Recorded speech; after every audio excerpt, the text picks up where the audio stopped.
నందమూరి మోహన రూప గారిని మాట్లాడవలసిందిగా కోరుతున్నాం. Ma'am, your wishes. ఇక్కడికి విచ్చేసిన అభిమానులు, మిత్రులు, ఆప్తులు, బంధువులకి అందరికీ నా పేరు పేరున నమస్కారాలు తెలియజేసుకుంటున్నాను. మే 12, 2025 మా నందమూరి కుటుంబానికి మరియు నందమూరి అభిమానులకి ఇది మర్చిపోలేని రోజు. మన విశ్వవిఖ్యాత నట సార్వభౌమ మన అన్నగారు అంటే మా తాతగారు 1949 మన దేశం సినిమాతో ఆయన సినీ ప్రయాణం మొదలుపెట్టారు. ఆయన కృషి, పట్టుదల, దీక్ష, ఏకాగ్రత ఆయన అంతటి మహనీయుడిని చేసింది. ఆయన ఎన్నో పాత్రలు పోషించి ధృవతారలాగా మిగిలిపోయారు చలనచిత్ర రంగంలో.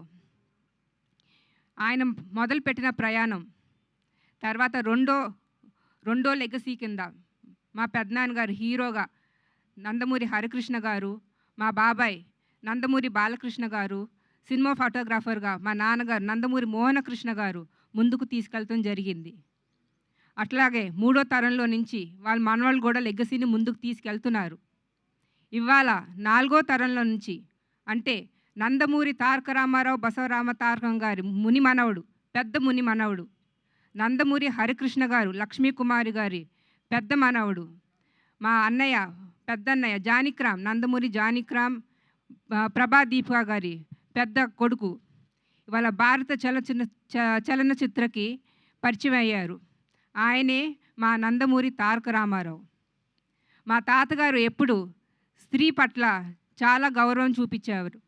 అట్లాంటిది న్యూ టాలెంట్ రోడ్స్ అనే ప్రొడక్షన్ నెంబర్ 1కి ప్రొడ్యూసర్గా యలమంచలి గీతా గారు ప్రొడ్యూసర్ అయితే ఆవిడికి సపోర్ట్ ఇస్తానికి మా ముగ్గురు మేనత్తలు అంటే నందమూరి ఆడబడుచులు ఇవాళ ఇక్కడికి రావటం, సినిమా ఓపెనింగ్ చేయటం విశేషం.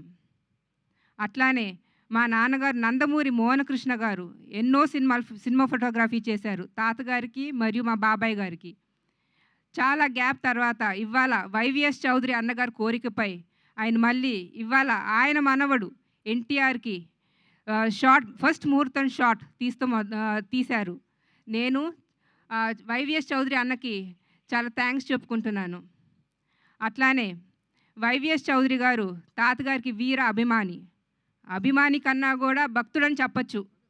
అందుకునే ఇవాళ ఈ పవిత్రమైన స్థలంలో ప్రాంగణంలో వేదికగా ఆయన ఎంచుకోవటం నాకెంతో ఆనందం కలిగిస్తుంది. ఇంకా ఆ దేవుడు దయ వల్ల మా తాతగారు నాయనమ్మ ఆశీస్సుల వల్ల మా రామ్కి ఇంకా ఎన్నో సినిమాలు రావాలని, ఆయన ఇంకా ముందుగా ఎన్నో సినిమాలు చేయాలని, సక్సెస్ కొట్టాలని కోరుకుంటున్నాము. జై ఎన్టీఆర్, జై జై ఎన్టీఆర్.